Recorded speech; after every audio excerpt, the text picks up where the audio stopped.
دبي كان بيكان ددي بسجما. السلام عليكم ورحمة الله وبركاته.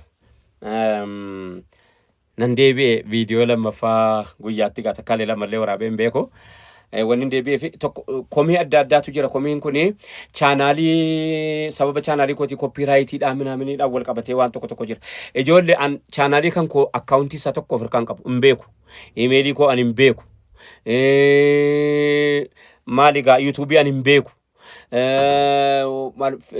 pages anaamiti kan hordofu ijoolleedhaa fi namoota adda addaa wal ijaareenaa to'ata akka inni irratti sasiifachi jedhee namnis waan adda addaa irratti hin gonne ijoollee to'ata malee anaamiti jechuus inni itti machuuf inni lammaffaa immoo guyyaa wanti har'a waraabe suni ijoollee waggaa 21 booda dhalatan yookaanis immoo achi booda sadarkaa waa yaaduu hin ga'in waggaa 30 ta'u akkamitti raayyaanii waan akkana jedhee maqaa amantii keenya nu dhahee warra waa jedhuu fi yaada haa ta'uuf malee deebii miti inni numti nuyyuu yaada akka inni ta'u maal inni gaafa sana keessa maaltu ta'e akka namni jechuu yaadatu maaltu ta'e tirii jechuu akka namni of duuba deebi'ee waan ta'e ture sana yaadatu gochuudhaaf waan sana waraabe wanti waan sana waraabeef akkuma ammas immoo dabalataa Norweetu duula wayii gaggeessaa turte gaafa sana keessa. Maqaa biyyaa dha'uun illee silaa gaarii miti haa ta'u malee immoo akka ifa namaa ba'uuf yoo of duuba deebitanii namoota adda addaa waan kamiseetti hojjetame waan gaafa sana Harargee bahaa keessatti hojjetame waan gaafa sana Jimmaan keessatti hojjetame yeroo tokkicha immoo duulattiin waan yeroo sana quraana irratti hojjetame akka namni adda baafatuu fi waan sana keessa hadhas yonni sun yoo ta'ee jiraate akka taasaamuu dhiisuun qabu inuma haasaa dirqama akki sun taanaan jechuudha. Duula ergamaa rabbii irratti gaggeeffamaa ture sanaan wal qabateeti yeroo tokkicha ummanni wal fakkaataan siyaasaanis haa ta'u maalis haa ta'u nurratti duulaan akka sanatti haasa'uun dirqama ta'e jennaan haasofne. Inni lammaffaa immoo sababni maqaa ulamoota keenyaa garii maqaa dhoofneef maaliif beeytanii silaa namni waan jechuu haqa godhatu jara jechuuf fakkeenyaaf sheeka keenya kanan dhaqee bira buluu isaas ni hime sheemusaa so'aalaatu na dhorkuufis dhiisi waan akkasii akkanas yaatti natti makaa takkaa takkitti jaraa maqaa dha'uu mana maa dha'uu dhageessaniitu isin maqaa garee dhahu takkaa jara maqaa abaluu akkana jedhu takkaa sheemini biroorraa isaanii adabaan toftaadhaan malaan waa deebisuu malee hin dhageenye bar ulamaa baay'ee sheeminiin qofaa miti namootumti baay'eeni irra caalaa warri fahamii waa fahamee jedhu maqaa namaa irratti duula haajaa jiran qaban haajaa islaamummaa barsiisuu malee silaa namoota akkanaati namni waamee gaafan dogoggoree jedhe mucaa bakka kanaatiin dogoggorti naan jechuu akka godhatu jara sheekutti annaqee bira bubbulee beeku kana jaratu bakka kanaatiin dogoggorte doktor Jeelaantu jiraas kan wajjiniin jiru halkanii guyyaa falka waamee kottu bakka kanaatti akkanatti malee akkanattiin jedhin bakka kanaatti malee akkanattiin godhin naan jechuu akka godhatu jara kana. Shabdu Lateef sheekutu maqaa dha'een finne meeqamaa sheekuti ani yoo xiqqaate kompiitara kanarraan nama 200 sheekutii 200 fi Oromiyaa keessaa gara 236 maaltu na bira jira teessoo isaaniitii wajjiniin. Kanaaf sheekutiin 2-3 fuuldura bahanii asiifachi jedhanii namni haqqiin godhatu hoo jara kanaa jechuudhumaaf.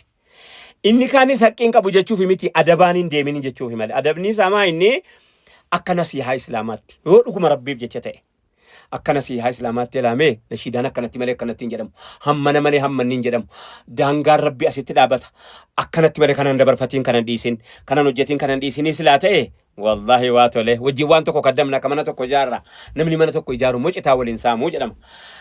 Kanaaf nashiidaan immoo yoonu namni dhiisis naman dhiiftu bu'aa ajaa'iba rabbiiti maal inni uumama artiidha nama keessatti uumamtee jirti uumaa kanatuyyuu akka isiin karaammayne gochuun walirkatti qabuun hayyooma osoo hin taane hayyooma qofa osoo hin taane beekumsa amantii gaafatti.